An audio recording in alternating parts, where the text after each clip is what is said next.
पढ़ेंगे समलागत वक्र, iso cost curve. समलागत वक्र का उपयोग जो है आगे उत्पादक के संतुलन के अध्ययन में प्रयुक्त किया जाएगा। समलागत वक्र की जानकारी देने से पहले ये बता देते हैं कि आपने जो तटस्थ वक्र विश्लेषण है उसमें एक कीमत रेखा या बजट रेखा का कॉन्सेप्ट पढ़ा था। याद करें कि ये बजट रेखा या कीमत रेखा क्या होती है। कीमत रेखा या बजट रेखा उपभोक्ता के लिए दो वस्तुओं के उन विभिन्न संयोगों को दर्शाती है जिनसे उपभोक्ता दी गई वस्तुओं की एक निश्चित मात्रा को खरीद सकते हैं। ठीक उसी प्रकार समलागत वक्र क्या होता है। समलागत वक्र उत्पादन के क्षेत्र में वही भूमिका निभाता है जो बजट रेखा उदासीनता वक्र विश्लेषण में। समलागत रेखा का सीधा सा अर्थ है कि जो एक उत्पादक है दो साधनों के किन किन संयोग से खरीद सकता है जबकि फर्म का कुल व्यय दिया हुआ है।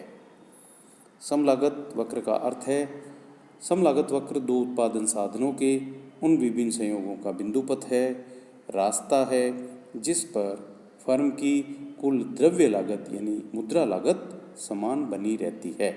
अर्थात यह दो साधनों की एक ऐसी मूल्यानुपातिक रेखा है जिसमें प्रत्येक बिंदु पर श्रम और पूंजी के विभिन्न संयोगों का कुल व्यय समान रहता है। उदाहरण ले सकते हैं, मान लीजिए कोई फर्म पूंजी और श्रम दो साधनों का प्रयोग करती है। पूंजी का मूल्य है 10 रुपये प्रति इकाई और श्रम का मूल्य है 5 रुपये प्रति इकाई। यदि उत्पादक के पास कुल द्रव्य राशि या मुद्रा 100 रुपये है व्यय करने के लिए, तो उसके वैकल्पिक संयोग कुछ इस प्रकार हो सकते हैं। संयोग पहला ये हो सकता है कि फर्म पूरा का पूरा पैसा श्रम पे खर्च करे और तो श्रम की वो 20 इकाई मात्रा खरीद सकेगी, कुल व्यय 100 रुपये होगा। दूसरी स्थिति 1 इकाई पूंजी की खरीद ले तो उस पर खर्च हो गए 10 रुपये, पीछे बचे 90 रुपये, उससे श्रम खरीद ले 18 इकाई, दूसरी स्थिति। तीसरी 2 इकाई पूंजी की 16 इकाई श्रम की। चौथी स्थिति 3 श्रम की इकाई और 14 जो है वो 3 पूंजी की इकाई 14 श्रम की इकाई, और इसी प्रकार और भी अन्य संयोग। और अंत में अपन ये ले सकते हैं कि पूरा का पूरा पैसा यदि पूंजी पे खर्च कर दिया जाए तो वो 10 इकाई पूंजी की भी प्राप्त कर सकता है और श्रम की उस स्थिति में शून्य होगी। तो इसको बनाना बड़ा आसान है। पूंजी की अधिकतम मात्रा 10 ले लेंगे तो बिंदु ए पर, बिंदु बी पर श्रम की अधिकतम मात्रा 20, दोनों को मिला दिया जाए तो ये सामान्यतः जो है समलागत रेखा बन जाती है। अब ये समलागत रेखा जो है 100 रुपये की समलागत रेखा है जिसकी द्रव्य लागत या मनी कॉस्ट है 100 रुपये। अब इसका जो ढाल है उसका हम सूत्र इस प्रकार से लिखेंगे डायरेक्ट। अभी इस लेवल पर डिराइव करना हम उचित नहीं समझते, पीजी लेवल पर आएगा ये। तो price of labour upon price of capital, यानी समलागत रेखा का जो ढाल है वो है श्रम की कीमत अपॉन पूंजी की कीमत। श्रम से अभिप्राय जो साधन एक्स अक्ष पे लिया जा रहा है, पूंजी से अभिप्राय जो साधन वाई अक्ष पे लिया जा रहा है। अब प्रश्न ये तो 100 रुपये की समलागत रेखा है तो अन्य किस प्रकार होंगी।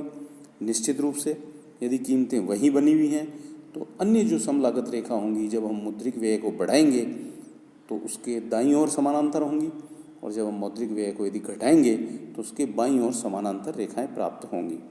तो ये जैसे 200, 250, 300 ये जो दाईं ओर समानांतर हैं रेखाएं। अब आती है बात उत्पादक का जो संतुलन कैसे डिसाइड होगा। उत्पादक के साधनों का इष्टतम संयोग ऑप्टिमल कॉम्बिनेशन कैसे तय होगा। जिस प्रकार तटस्थ वक्र विश्लेषण में उपभोक्ता दो वस्तुओं के संयोग से अधिकतम संतुष्टि प्राप्त करता है, जहां वस्तुओं की जो मूल्य अनुपातिक रेखा है तटस्थ वक्र को स्पर्श करती है, ठीक उसी प्रकार प्रत्येक उत्पादक अपने साधनों के संयोग से भी अपना कुल लाभ अधिकतम करना चाहता है।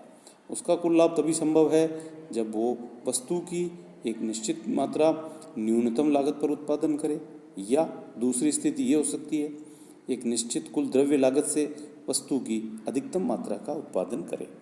इन दोनों शर्तों की पूर्ति तभी होगी जब साधनों का संयोग ऑप्टिमल होगा, अनुकूलतम होगा। समुत्पाद वक्र विश्लेषण में उत्पादक के विभिन्न साधनों का इष्टतम संयोग ऑप्टिमल कॉम्बिनेशन उस बिंदु पर माना जाता है जिस बिंदु पर समलागत वक्र आइसोकोस्ट कर्व समोत्पाद वक्र के उसको स्पर्श करता है। इसके अतिरिक्त दो शर्तें और भी पूरी होनी चाहिए। फर्म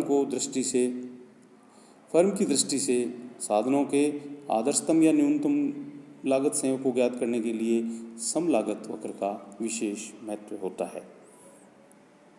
अब मान लीजिए एक्स वस्तु के उत्पादन पर फर्म 200 रुपये खर्च कर रही है, श्रम और पूंजी की कीमत 5 और 10 रुपये है, तो इसकी जो समलागत रेखा है वो इस प्रकार बनेगी। और अब हम बात करते हैं कि समुत्पत्ति वक्रों की। इसमें आपको जो है 4 समुत्पत्ति वक्र दर्शाए गए हैं, IP1, IP2, IP3 and IP4। तो जैसा कि आपने पूर्व में भी पढ़ा है, उत्पादक अधिकतम उत्पादन करना चाहता है जबकि व्यय उसका दिया हुआ है। तो जैसे ही हम IP4 पर पहुंचते हैं तो अधिकतम उत्पादन 80 इकाई संभव हो सकेगा। ये चूँकि इस बिंदु पर समलागत रेखा इसको स्पर्श भी कर रही है तो इस पर दोनों का ढाल बराबर होगा। इससे आगे बढ़ना संभव नहीं होगा क्योंकि ये हमारा बजट प्रतिबंध है, लागत प्रतिबंध है।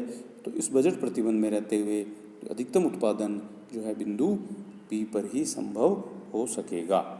तो ये जो है यहाँ शर्तें भी पूरी हो रही हैं संतुलन की। और इसमें जो विशेष बात है, दूसरी शर्त ये है कि समुत्पाद वक्र विश्लेषण में उत्पादक के साम्य की दूसरी शर्त है साधनों की सीमांत प्रतिस्थापन की जो दर है वो कीमतों के अनुपात के बराबर होनी चाहिए। अर्थात संतुलन बिंदु पर श्रम की पूंजी के लिए सीमांत प्रतिस्थापन की जो दर है MRS LC क्रमशः श्रम और पूंजी की कीमतों के अनुपात के बराबर होनी चाहिए। ये गणितीय एक सामान्य अवधारणा है कि जब दो वक्र एक दूसरे को काटते हैं या स्पर्श करते हैं तो उस स्पर्श बिंदु पर जो दोनों का ढाल है वो बराबर होता है।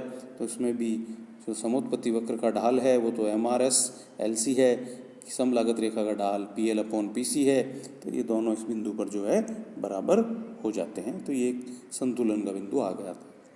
तीसरी जो बात इसमें यह है, समुत्पाद वक्र विश्लेषण में उत्पादक के साम्य की जो तीसरी महत्वपूर्ण शर्त वो ये है कि संतुलन के बिंदु पर समुत्पाद वक्र मूल बिंदु के प्रति उन्नतोदर होना चाहिए। दूसरे शब्दों में ये कह सकते हैं कि संतुलन के बिंदु पर श्रम की पूंजी के लिए प्रतिस्थापन की जो सीमांत दर है वो घटती हुई होनी चाहिए। अगर किसी बिंदु पर समुत्पाद वक्र मूल बिंदु के प्रति उन्नतोदर न होकर नतोदर होगा तो वो जो है संतुलन अस्थायी माना जाता है। निष्कर्ष रूप में अब हम ये कह सकते हैं कि संतुलन की जो है मोटे तौर पे हमने 3 शर्तें बना रखी हैं। पहला, समलागत रेखा समुत्पाद वक्र की स्पर्श रेखा हो, टेंजेंट हो, उसको स्पर्श करे जैसा कि आपने रेखा चित्र में भी देखा भी है। दूसरी जो बात है कि प्रतिस्थापन की जो दर, ये गणितीय शर्त है, वो जो स्पर्श वाली जो शर्त है उसी से ये डिराइव की गई है, ये उसी का मैथमेटिकल फॉर्म है। प्रतिस्थापन की जो सीमांत दर है दोनों साधनों की कीमत के अनुपात के बराबर हो, अर्थात MRS LC बराबर PL/PC। और तीसरी जो शर्त अभी आपको बताई गई थी कि उत्पादक के साम्य बिंदु पर समुत्पाद वक्र मूल बिंदु के उन्नतोदर होना चाहिए, यानी संतुलन बिंदु पर जो है वो प्रतिस्थापन की जो दर है वो घटती हुई होनी चाहिए। तो इस प्रकार अपन ये कह सकते हैं कि संतुलन की ये 3 शर्तें पूरी होने पर ही उत्पादक संतुलन में माना जाता है। तो इस प्रकार यह उत्पादन विश्लेषण के अंतर्गत उपभोक्त उत्पादक के जो है संतुलन बिंदु या अनुकूलतम व्यवहार का अध्ययन इस प्रकार से इसमें किया जाता है। धन्यवाद।